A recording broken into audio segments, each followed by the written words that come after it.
son. I had to come up north a few days. I thought I'd pop in, see how you're getting on. Yeah, great. Well, let us in, then. Come on. Oh, I see. Dad, this is Sarah. Sarah, it's my father. Your father? Hi, Mr. Lambton. Surprise, Sarah. Yes, well, you surprised me, Dad. I got that message, son.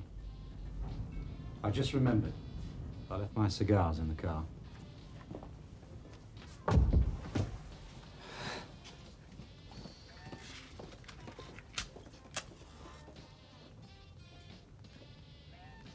I'm sorry about this, Sarah.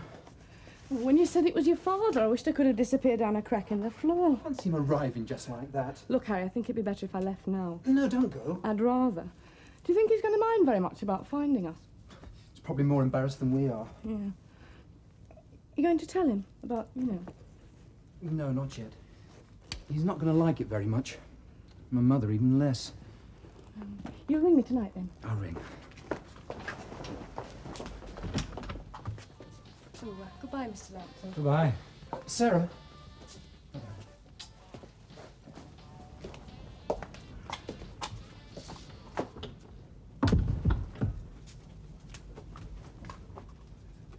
Dad, I'm sorry you had to... It's all right. It's my fault. I should have thought.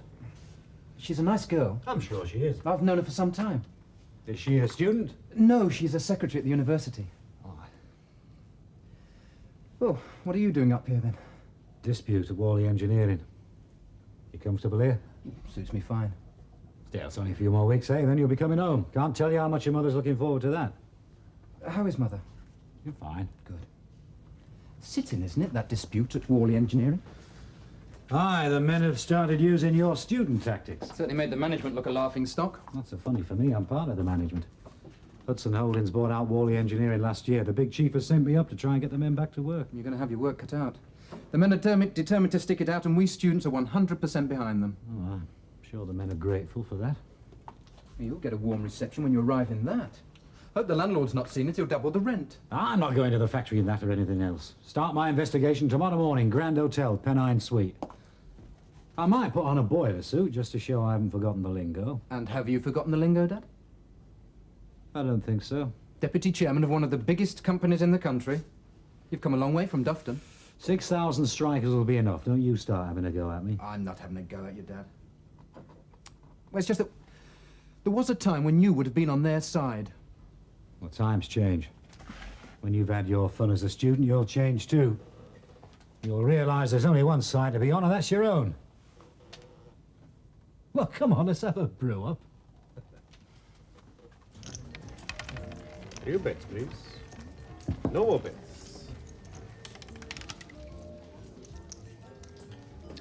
$19 red. Please, few bits, please. Few bits, please.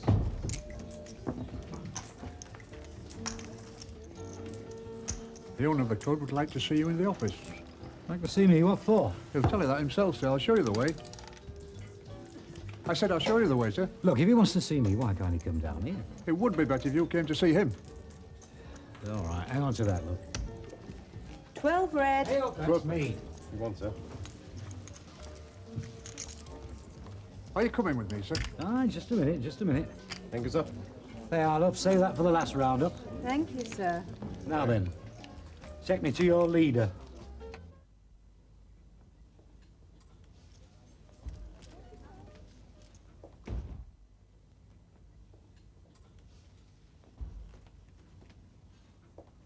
Evening, Joseph. Haven't seen you since you loused me up in that deal in London. Well, I'll go to our house. Well, Dennis, shall we do him now or later? Now then, Charlie. Don't look worry, here. I don't want to splash the walls. You own this place? And another like it. Nightclub king, eh? Well, it's a change from your mum's fish and chip oil. There's more money in this, chips, mate. So you trying to get your share? I thought I had to say hello to my old friend Joe Lambton.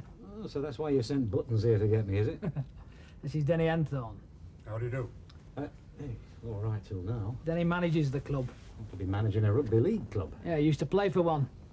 Nip and get us a drink, will you, Denny? Asked Linda. Scotch? Aye. Right, Mr. Hamilton. He's a good lad, really. It's just that his mother was frightened by a gorilla. Only frightened.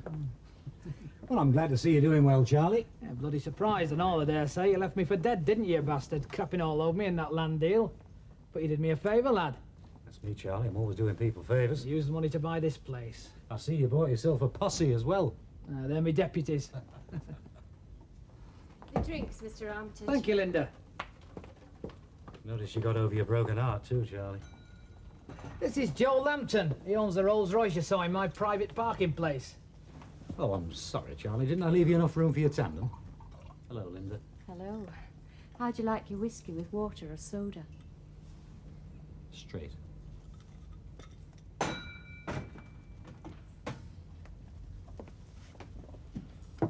Thank you, love. Cheers. So you're up here to settle that strike, are you? How do you know that? Oh, that's not all I know. I know you persuaded Lord Belmont, the chief shareholder in your company, to sack the chairman and put his brother in his place. And if I was the brother, I wouldn't be sleeping too well, because you're after his job. Yourself. Who the hell have you been talking to? Never you mind that. You'll find out before your trip up here's done with. That's if it works out all right for you. If it works out all right for me. That's what I said. Oh, I'm sorry, Mr. Armitage. I was looking for Mr. Henthorne to sign this. That's all right, Susie. Come and have a drink. This is Joe Lambton, an old friend of mine up from London. Pleased to meet you. And you. You seem to know more about what I'm doing than I do myself. I don't like that. Oh, I know somebody else too. There's somebody you're going to have a lot of dealings with in the next week or two. Who is he? Stanley Bainbridge is area secretary of the union you're about to take on. Comes in here regular. I wonder what Keir Hardy would have said. Oh, those times have changed. Bit of a gambler, is he? It's not the tables he's interested in. It's the croup, Cheryl. He's not being very successful with his negotiations, though. I've got my own union rules here.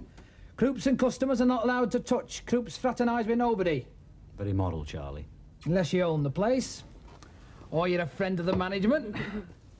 If we're going to be friends again, you'll have to tell me who you've been talking to about me and why. Let's let him tell you himself, eh? Now, do you want to be a friend of the management, or don't you? Howdy, partners.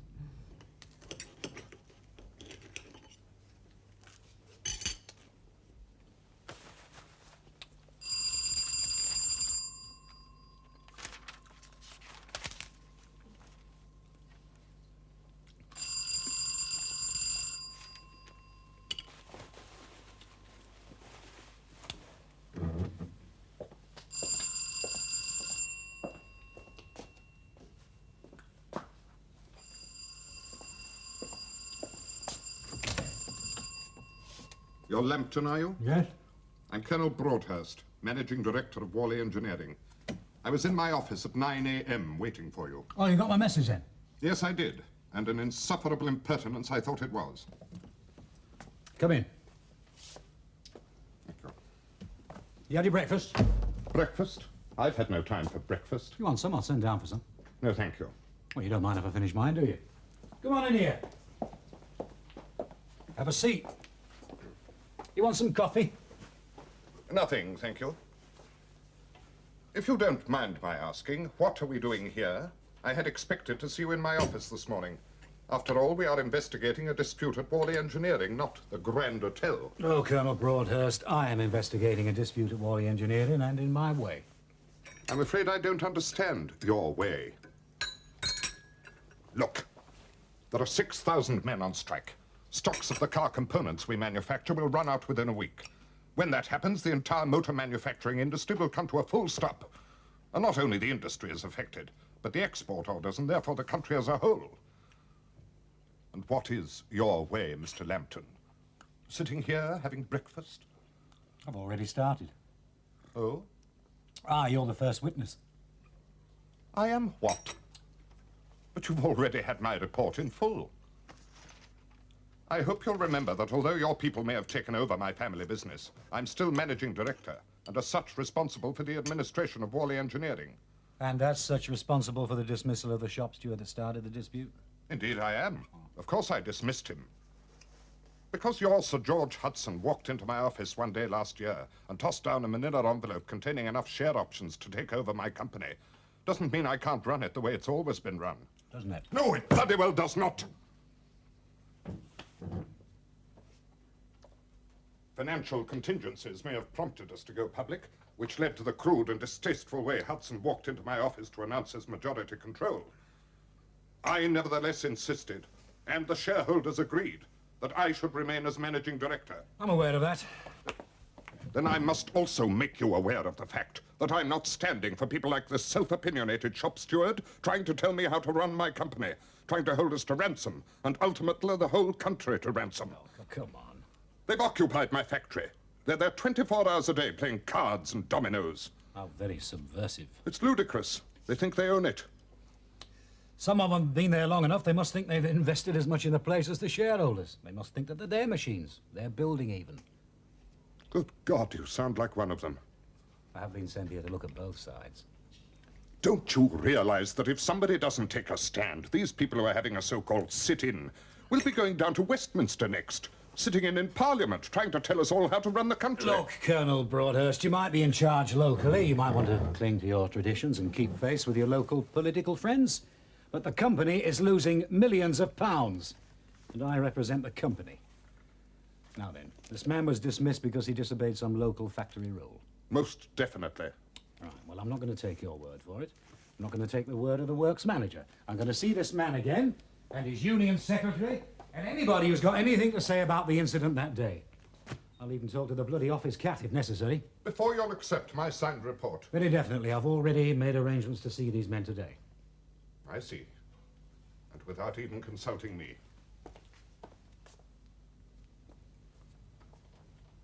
Do you know, for the first time since I took over from my father, I'm glad my son hasn't followed me into the business. Times change, Colonel. Times change.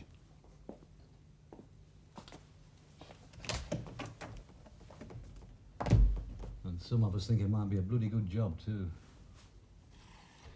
Here you are, Joe. Sure you can't stay to lunch? No, I must get back to the hotel. Well, the sooner you can sort that little lot out, the better. It's costing some brass in this town, I can tell you that. Not only in this town, Abe. Have you seen Colonel Broadhurst yet? Oh, aye. I think his solution's to send a gunboat up the Liverpool-Leeds Canal. Aye. Pity about Broadhurst. Considering he's a magistrate and a leading light in the local community, he's made a bit of a muck-up of this.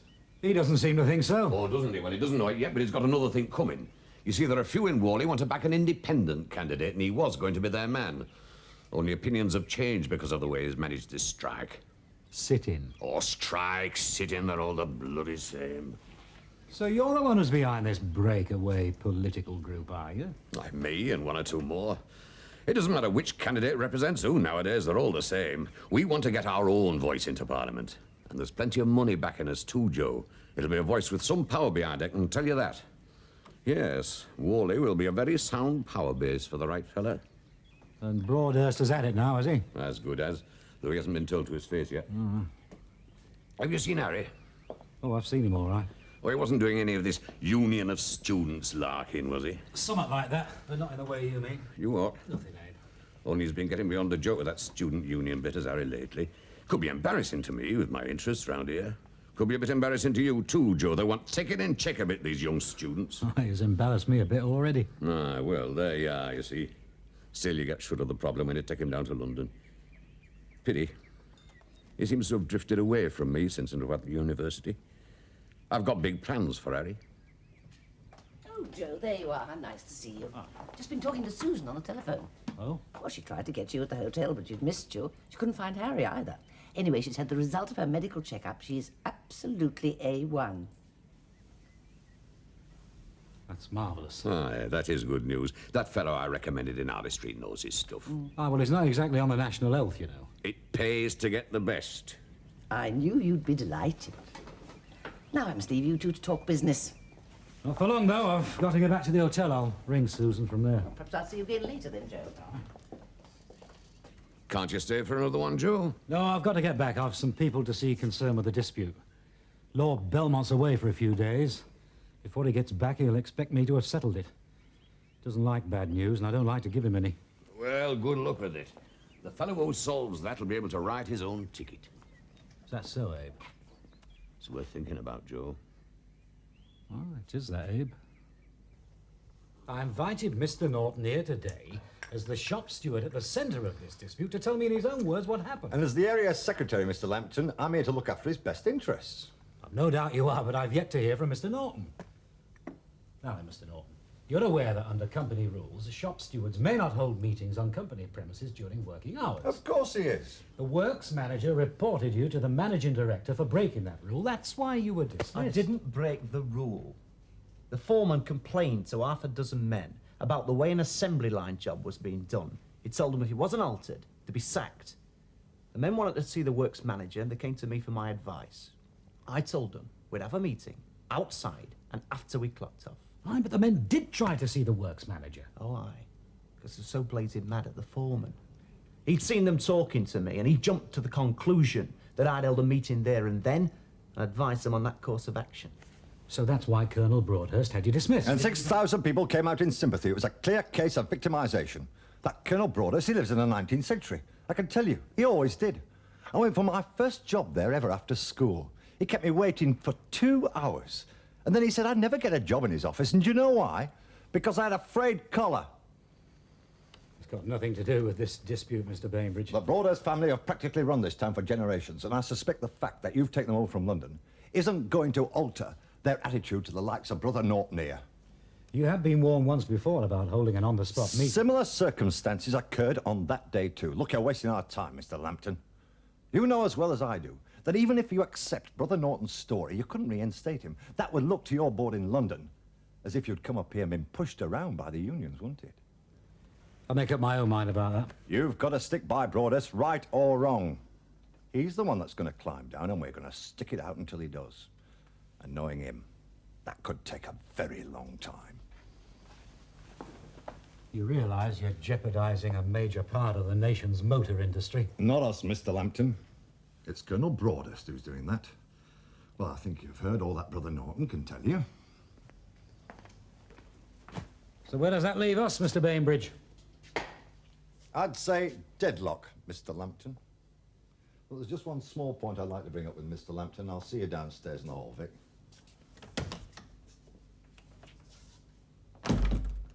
How's your son, Mr. Lambton? My son? Wow, what do you mean? I've met him, you know. He asked me to give a talk to his branch of the National Union of Students. He's been to my office several times. He met my daughter there. Oh? I brought her up on my own, you know. My wife deserted me when my daughter was 5 years old. She's only just 17 now. Why are you telling me all this? Because that bloody bastard son of yours is trying to take her away from me. Now, just watch what you're saying. And you watch what your son is doing. He's taking my Sarah to London to live with him. Well, he's doing no such thing. Oh, isn't he? Well, he's sure he is. He's leaving here and going to London soon, isn't he? Well, he's coming home, yes. Home? He's going to set up home with my Sarah, so he thinks. She says she's going with him. Oh, does she? It sounds to me like it's her who's pushing it. Now, watch it, Lambton. She was a perfectly happy kid working as a typist in my office before your lad came on the scene. Now she's got a job at the university just to be near him.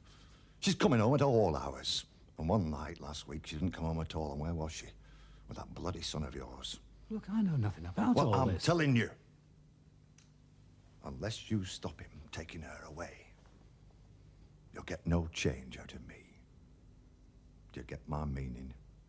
Oh, I get your meaning, all right. And it isn't one you'll find in the Union Rule Book, is it?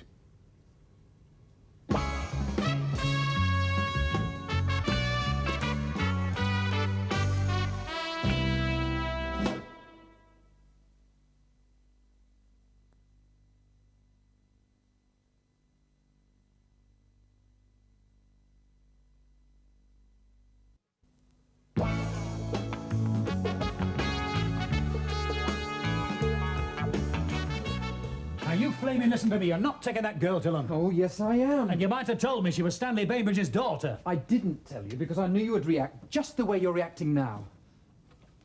I didn't think it was the right moment to tell you about Sarah and me when you walked in on us like that. But she's only a kid. You can't go dragging her away from home like that. She's 17. Now, my mother wasn't much older when you got married. But don't worry, Sarah's not pregnant. Now, just be bloody careful. I've seen my birth certificate. I can add up. Oh, education is a wonderful thing. Now, listen, that's not the reason your mother and I got married. It's still a fact that I practically came to the wedding with you.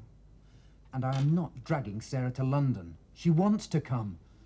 Look, Dad, we've got our own lives to lead. Oh, if her father lets you live long enough. Oh, him, his own mouth. Oh, listen to the big man. And what are you going to live on when you get down there? Don't expect me to subsidise your little love nest. We'll survive. My tastes don't run to Rolls Royces. That's the second time you've thrown that in my face. I didn't win it in a raffle, you know. I had to sweat for it. And without the benefit of a university education. And do you resent me because I'm having one? No, of course I don't. You know, don't you know my views on that? It's your mother I'm thinking about. Don't think you've any idea how much she's looking forward to you coming home. You can hardly bring Sarah with you. Look, I'll find a room close to home. I'll see a lot of my mother. Look, that's not the same, Hattie, and you know it. She's been very upset since Barbara's death. I know that. She seems all right now, though I phoned her yesterday. She's had a medical checkup and is 100% fit. Needless to say, I didn't tell her about Sarah. No, I'm glad you didn't. I want her to stay well. Something like this could upset her very badly. Now, Hattie, you really should give more thought to your mother, you know. I do. There's nothing I can do about it. I'm in love with Sarah. Well, then perhaps you ought to get married, and maybe your father will get used to it. We don't want to get married. Sarah saw what marriage did to her parents. Look, Dad, we just want to be left alone. Well, I never thought I'd live to see the day when a son of mine could be so bloody selfish. Zero.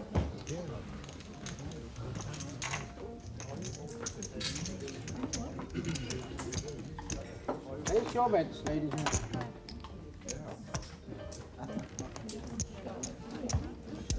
No more beds. Evening. Oh, didn't expect to see you tonight. Well, there's not much choice of flesh pots in Whalley, is there? We may not have the choice for the West End, but we do all right. Somewhere to relax occasionally. I saw my lad today. Oh? Can I buy a drink? Over here.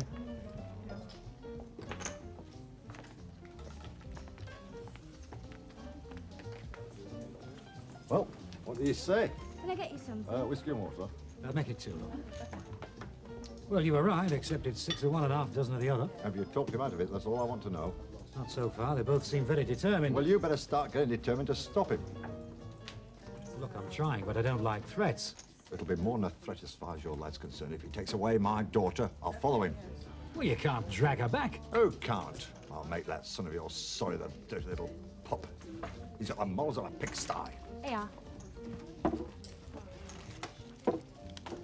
Here, look, keep a change. Oh, thanks very much. Who are you to talk about models?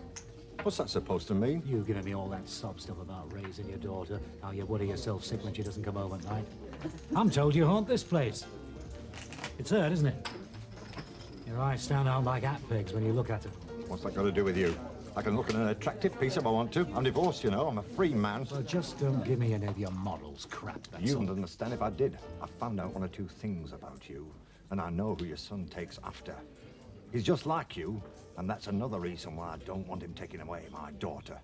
And another thing, I believe you've seen the foreman who reported Norton tomorrow. The cock and bull story he's going to give you will do your strike investigation a lot of good.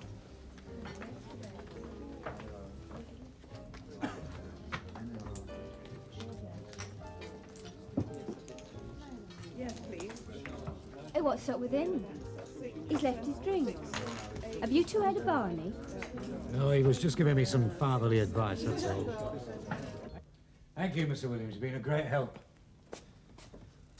Still hasn't brought me any nearer a solution, though. I would say it has. You've now got the true picture, and that's the one the union's going to have to accept. Look, I'm not saying Williams isn't telling the truth as far as he knows it, but that doesn't make Norton a liar either. In my opinion, he's a liar and a troublemaker, and the company is well rid of him. Well rid of him. Company losing thousands of pounds a day. Look, Lambton, we've got to be resolute. And when we've broken this strike, you'll find it'll save us an awful lot of trouble in the long run. I shall be able to run the factory the way I like, without a lot of interference from self-opinionated, shop-floor, tin-pot gods like Norton. You watch. It won't be long now before they start feeling the pinch on their hire purchase commitments. They'll come to heel soon enough when their television sets are taken away. I don't believe in the tactics of slow starvation, Colonel. Too many people in my family were on the receiving end. Anyway, the company can't afford your answer. We've got to get back into production. Now, if you'll excuse me, I'll be going. You're going somewhere? I'm going to see that shop steward again. You're going to see him? Aye, to his home. But you can't do that. Why not? My dear fellow, a company executive doesn't visit an employee in his home. It just isn't done, especially in these circumstances. Don't you see it diminishes your standing? It'll be all over the factory within a few hours. Oh, they might think we're doing something about it at last. Look, I want to see him without Bainbridge hovering over his shoulder, and I want to see him with his wife. Excuse me. Hello? Hello, Joe. Hey, Oh, just a minute. Well, I'll be seeing you later then, Colonel. Oh, I see. I still think you're making a mistake going to this man's home. I gather you won't be coming with me then.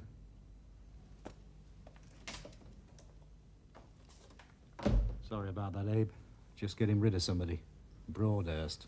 Oh, well, I wouldn't have him hear what I've got to say, because some of the committee who are going to choose our candidate would like to meet you. I was wondering if you could come round this lunchtime. Well, I've got a call to make first, but I think I can manage. I'd like to meet them. Oh, good. How's the investigation going? Oh, struggling on. Got one idea that might work. That's the call I've got to make. I may have some good news for us when you get here, then. Aye. I just got a cable from Belmont. He'll be back over the weekend. But I have some good news for him and all.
Mrs. Norton. This way, Mr. Lambton.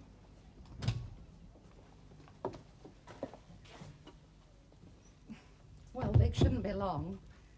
I wonder what it could be when I saw your car there. He'll get a shock when he finds you've come here to see him. Not too much of a shock, I hope, Mrs. Norton. Won't you sit down? Thank you. I was just out doing a bit of shopping. Mind you, there's not much shopping I can do since Vic went on the sack. Is that what you've come about? That's right. Well, I hope you can do something about it. Because you see, with 4 young children, well, apart from clothes, it costs something to feed them these days. Is there any chance of it being taken back? I hope we can sort something out, Mrs. Norton.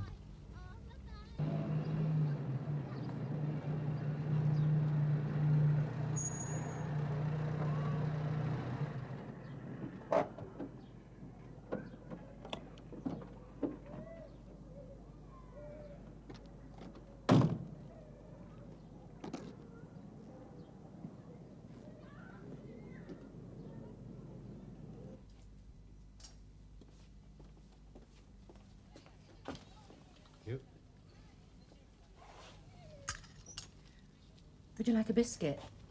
No, thank you. I can't tempt you. We always have a few biscuits in. He'll be fine, thanks. What about you, Vic? No thanks, Vera. So, what about it, Vic? Could save faces on both sides. Well, I wouldn't be sorry to see him go back to work. I could do with a bit more housekeeping coming in right now.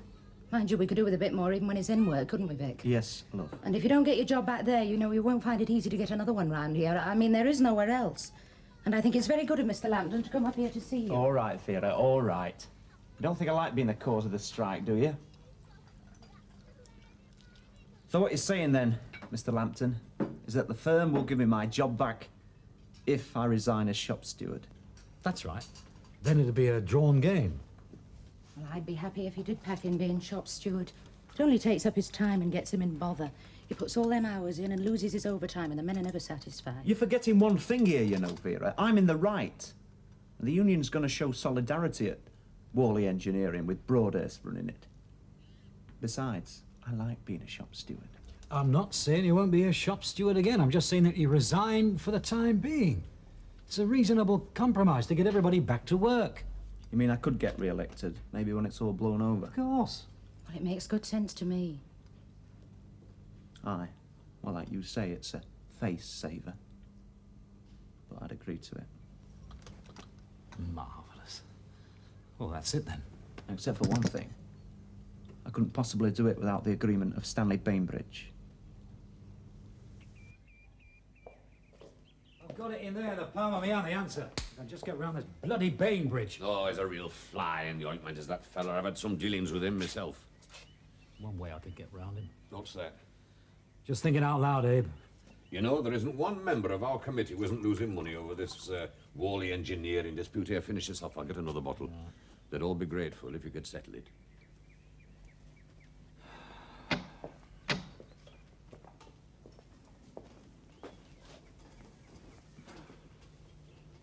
Mr. Bryan won't be long. Will you go in and wait, please? Right, thank you. How you do? Charlie, what are you doing here? Oh, on the committee, didn't you know? You? Yeah, what's so surprising about that? Since when did you take an interest in politics? Since my social conscience was awakened. By the need to get in with this lot. Some very powerful people on this committee, Joe. When you're in the entertainment business like I am, you're better in with them than out. I might have known you'd be moved by a deep patriotic principle like that. That's how you knew all about my recent activities, eh? Yeah, Abe told me. And he put your name forward as an alternative candidate to Broadhurst. I wet myself laughing at the time, but when I weighed it up, I thought it was a good idea. That's why I didn't chuck you out of the club the other night. So that's why I got the bird instead of the brush, eh? How long have you been on the committee? Well, they asked me to make a contribution to the fighting fund. I told them it'd be all right as long as I was around to see how it was spent. Who else is on the committee? Oh, anybody who's anybody in this town, you'll meet them all. What makes you all think I'll be such a good candidate? Well, let's have a look at it. You're the local lad who's made good. I'm betting on you to settle this strike. And when you do, you'll have the backing of the workers, because they're sick to the back teeth of it, and the backing of big business in the town who are losing out because of it. You solve this problem, Joe, and before you know, you'll be chairman of your company, have a seat in the House of Commons. Now, what man's going to say no to that, eh? Well, I'll tell you this, Charlie. It's better than having an oily firewood round. Joe Lambton. Member for Worley. I'll drink to that.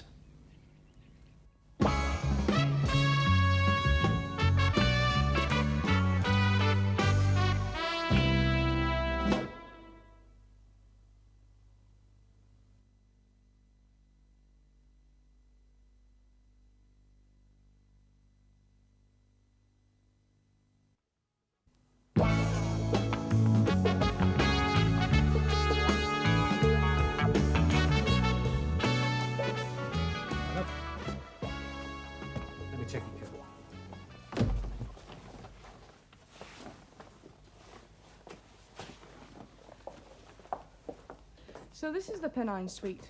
I've always wanted to see what it was like in here. It's the first time I've been in this hotel, and I've lived in Worley all my life. Then we both achieved an ambition. I used to sell newspapers outside that door when I was a kid. They wouldn't even let me into the hall when it was raining. Now you're in its poshest suite. That must give you some satisfaction. Well, now you've seen it, what do you think? It's very elegant. Oh, aye, and if you ask for tea and sandwiches at 6:30, eh, presto, there they are on the dot. Or perhaps you'd like something else? No thanks, Mr. Lambton. Tea'll be fine. Yeah, tea'll be fine for me, too. Shall I pour it? Would you? Do you mind if I smoke a cigar? Not at all. I quite like the smell of cigars. You know, now I can really imagine those woolen engineering barons striding around this suite at the turn of the century, making decisions that affected the lives of thousands of people. Yeah, drinking their port, discussing the economic consequences of raising the school leaving age to 10. But the place hasn't changed all that much, has it, Mr. Lambton? I mean, those decisions are still being made here. Well, trying. Yes, it must be more difficult for people like you today. I mean, you can't just deport my father to Australia, can you? I must confess there have been a few times in the last few days when I wished I could. But it's Harry you want to see me about. Yes, and thank you very much for coming to see me and for keeping it in confidence. You're going to try and talk me out of going to London with him, aren't you? I should imagine that's about the only thing which you and my father are in agreement about at the moment. I'm not asking on your father's behalf, I'm asking on my own behalf. But my father's seen you about it, hasn't he? Because Harry told me. Yes, that's the first I knew about all this. Well, Harry was going to tell you later. It's no good, Mr. Lambton. You're not going to change my mind. Harry's told you that his mother's expecting him to come and live at home again, has he? Yes, but Harry thinks she'll get used to the idea. I don't think she will. But it's Harry's decision. And don't worry, I won't let him down. I won't interfere with his studies or anything. I've already started inquiries about getting a job down there, and we've worked out exactly what we'll need to live on. I'm sure you have. I don't think either of you are being irresponsible. That's why I wanted to see you personally. You know, I knew exactly how my father was going to react when I told him what we were planning to do. But from what Harry had told me of yourself, I thought you'd be more understanding. And you are, well, less provincial than my father. I'm trying to be understanding, but I want you to be understanding too. Now, to the people in Whalley, I might appear to be a bit of a man of the world these days, but after all, Sarah, you are only 17. Oh, please, Mr. Lambton, in a few months I'll be 18, old enough to vote. Aye, and old enough to get married without your father's permission. So why don't you wait? Why don't you let Harry go home for a while? See how you feel. I know you've no plans to get married just now, but you might change your mind when you're old enough to do it without permission. Even now, I still think it's the best way to start. You know what they say, don't you? Marriage is coming back into fashion. But why should I let Harry go? I'm in love with him. We don't need a piece of paper to prove it. And if we were to fall out of love, we wouldn't need a piece of paper to prove that either.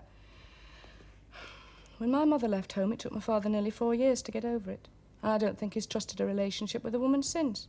Well, I suppose that's quite understandable. Oh, he's had other women friends, but never for very long. I suppose it was difficult for him to, well, bring them home with me being there. But after each episode, he became more possessive of me. But that's no reason to leave him on his own with you 200 miles away.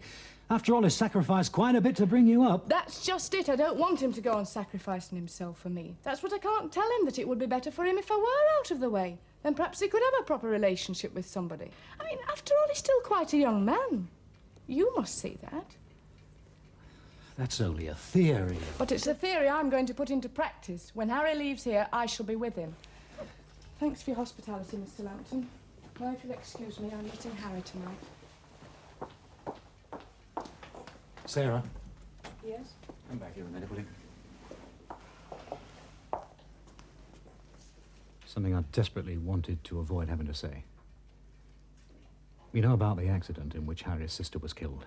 Yes, Harry told me his mother was injured. Oh, she's never properly recovered. She had a very bad breakdown and she's still affected by it. Sort of deep depression. Once or twice, we've only just stopped her from doing something...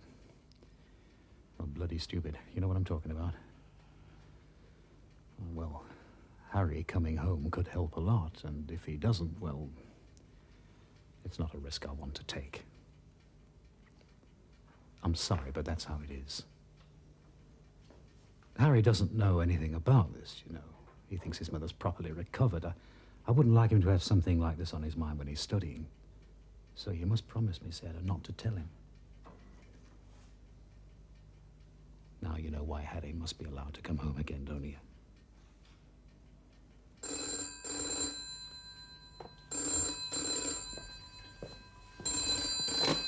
Hello? Hello, Joe. It's Charlie here. Yeah, we're having a bit of a thrash tonight over the office, celebrating. Just got council permission to open another club. It's not what you know up here, it's who. How about coming over? Well, I don't know, Charlie. I've got somebody with me. I bet you have your bugger. We'll bring her over. There's plenty here spare, though, I'll tell you. I might, Charlie. What's the number there? 71724. Might see you then, eh? Maybe, Charlie. Bye.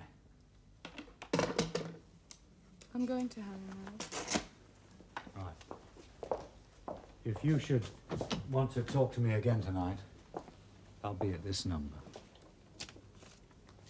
And you won't tell Harry about our talk, will you? Of course not. Thank you.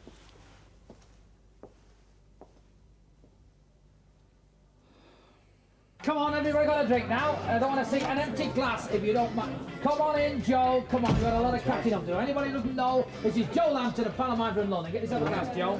Come on now, I don't want to see any empty glasses here, please. Thank you very much. Any empty glasses? Thank you. Here we are, girls. Hello. Got a night off? No, just an hour. Didn't like to disappoint the customers, eh? No, Mr. Lambton. Especially your #1 fan, Stanley Bainbridge. Oh, him, #1 nuisance. I wouldn't mind if he'd play the table while he was gawping at me. If I can't cross him over this strike, I suppose. Yeah.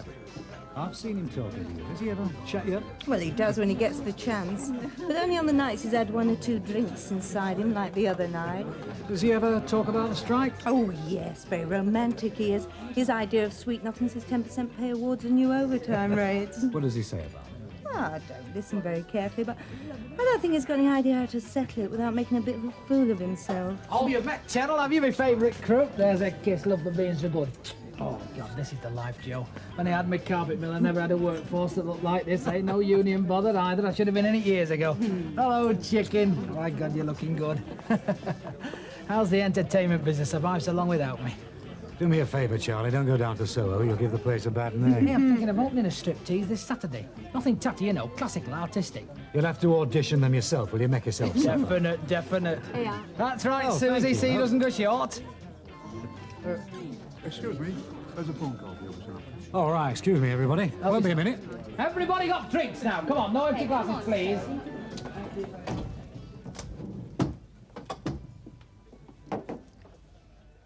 Hello? Mr. Lambton? Yes, Sarah? I've told Harry I'm not going to London with him. I didn't tell him we'd had a talk. I just thought you'd like to know. Thank you, Sarah. Goodbye, Mr. Lambton. Goodbye.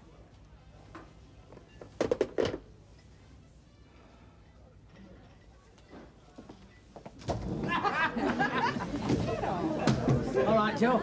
Yes, Charlie. Like a strike. Yes, you could say that. Could be congratulating Joe Lambton MP then, eh? Might be. Look, Bainbridge is in the club. Let me go and have a word with him. Won't be long. You're not going, are you? I'm just popping downstairs for a minute. Is it because Cheryl's gone back on duty? Do you like her better? I think you're both lovely.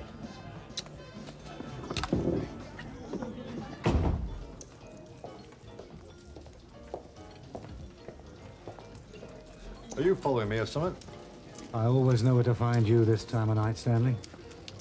I thought you'd like to know that your daughter's not going to London after all. Oh, who says so? I've just heard. They've decided to call it off. So you finally got through to that lad of yours. Aye. That's bloody marvellous. Let's have a drink on it. What is it? I haven't got time for that. There's something else I want to talk to you about. The strike. I want to suggest a compromise. Norton told me. Well, how about it? There's nothing in the union rule book against it. I could put it to my committee, but I can't guarantee he'll accept it. It depends on how you put it, doesn't it? I think you'll get him to accept it. What makes you so sure? Because you're looking for a face-saving solution, and I'm giving it to you. You don't want any more bother with that daughter of yours, do you? Well, Joe, that's it. I've been asked to put it to you direct. Do you want to be our candidate? What sort of a chance do you think we stand against the established political parties with their experience and organisation? With a candidate like you, and after what you've achieved this week, we stand a very good chance. Well, I'll have to talk it over with Lord Belmont first. I mean, after all, there's a step I can still make up in the company, you know. You'll get his consent? What makes you so certain? Because he's already given it. Yes, he told me personally before he went away that if you proved acceptable to the local people, he wants you to take it on. You mean he knew all about this? He's the main power behind it. What? Yes, and he wants to see more candidates than just the one. He wants people of his own persuasion close to the real seat of power, only he wants to do it gradually. Now, Worley will be what you might call the test bed of the plan. He'll be pleased with you that you've made the chance to be the first candidate. All right, Abe. If you're officially asking me, I officially accept. Good lad, it's going to be very exciting. Oh, Abe, I've got to go down the town. Anything you want? No, thanks. So glad everything worked out for you, Joe. Abe's told me all about it. And Joe has just officially accepted the nomination. Oh, good. That means you'll be spending more time in Worley before the election, won't it? I suppose I'll have to. Well, then perhaps Susan can come up with you occasionally. We should be able to see more of her, too. Oh, I'm sure Joe will be able to arrange that. If you think that was a thrash the other night, wait till you see what I got laid on tonight. To make the other look like a band of old wakes outing. How'd you get Bainbridge to see eye to eye with you? Well, when we got down to brass tacks, we realised that we had more in common than we at first thought. Thought for a minute you were going to ask if Cheryl would make the supreme sacrifice. It's about the only way she's going to qualify for the Queen's Award to Industry. I might have done, Charlie, but she's much too good for the poor. Anyway, you did it, lad, and here's to you. Cheers. Oh, who the hell's that? It's the other parties. They want you to be their candidate. May I come in? Yeah, come in. Oh, I see you have company. Armitage? How you do? What was it about? We were just going out. You're returning to London first thing in the morning, I imagine? Yes. Perhaps you'll do me the kindness of handing this personally to the chairman.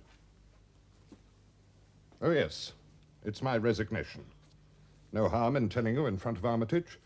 He and his political cohorts must have been expecting it as much as you were. Even hoping for it, I dare say. It's your decision.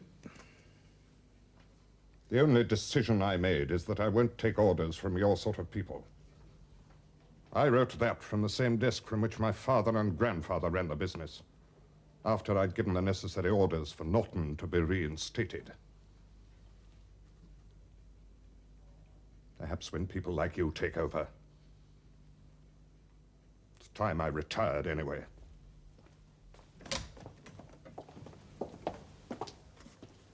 Well, at least it's not to an old folks' home. It's no good, Harry. I'm not coming with you. I think it'd be better if you left now. Are you still here? Hasn't she made herself clear? Quite clear. You told him. No. Told me what? Now the strike's over. We're going on holiday and Sarah's going with me. When we get back, you'll be in London. Is that true, Sarah? Yes. See.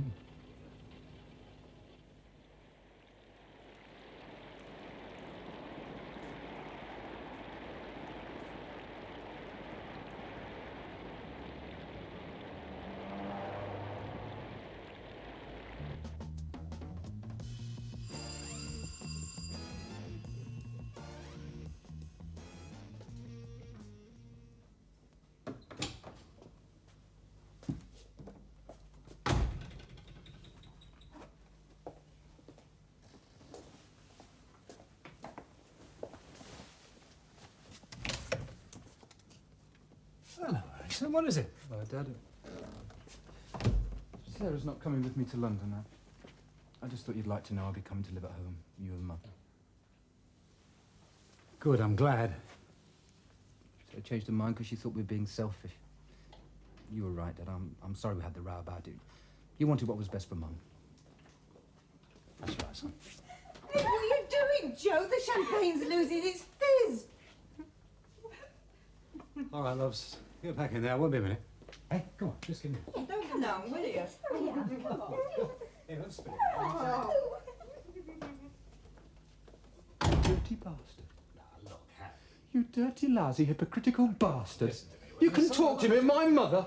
You dirty, rotten, stinking, snivelling bastard. Away. Oh, go back to your scrubbers, will you? And don't you ever expect me to live under the same roof as you. Now, Harry, come here. Come back now, son. Come on, listen to me. Who was that? Huh? Who was that? That was my son, you stupid cow.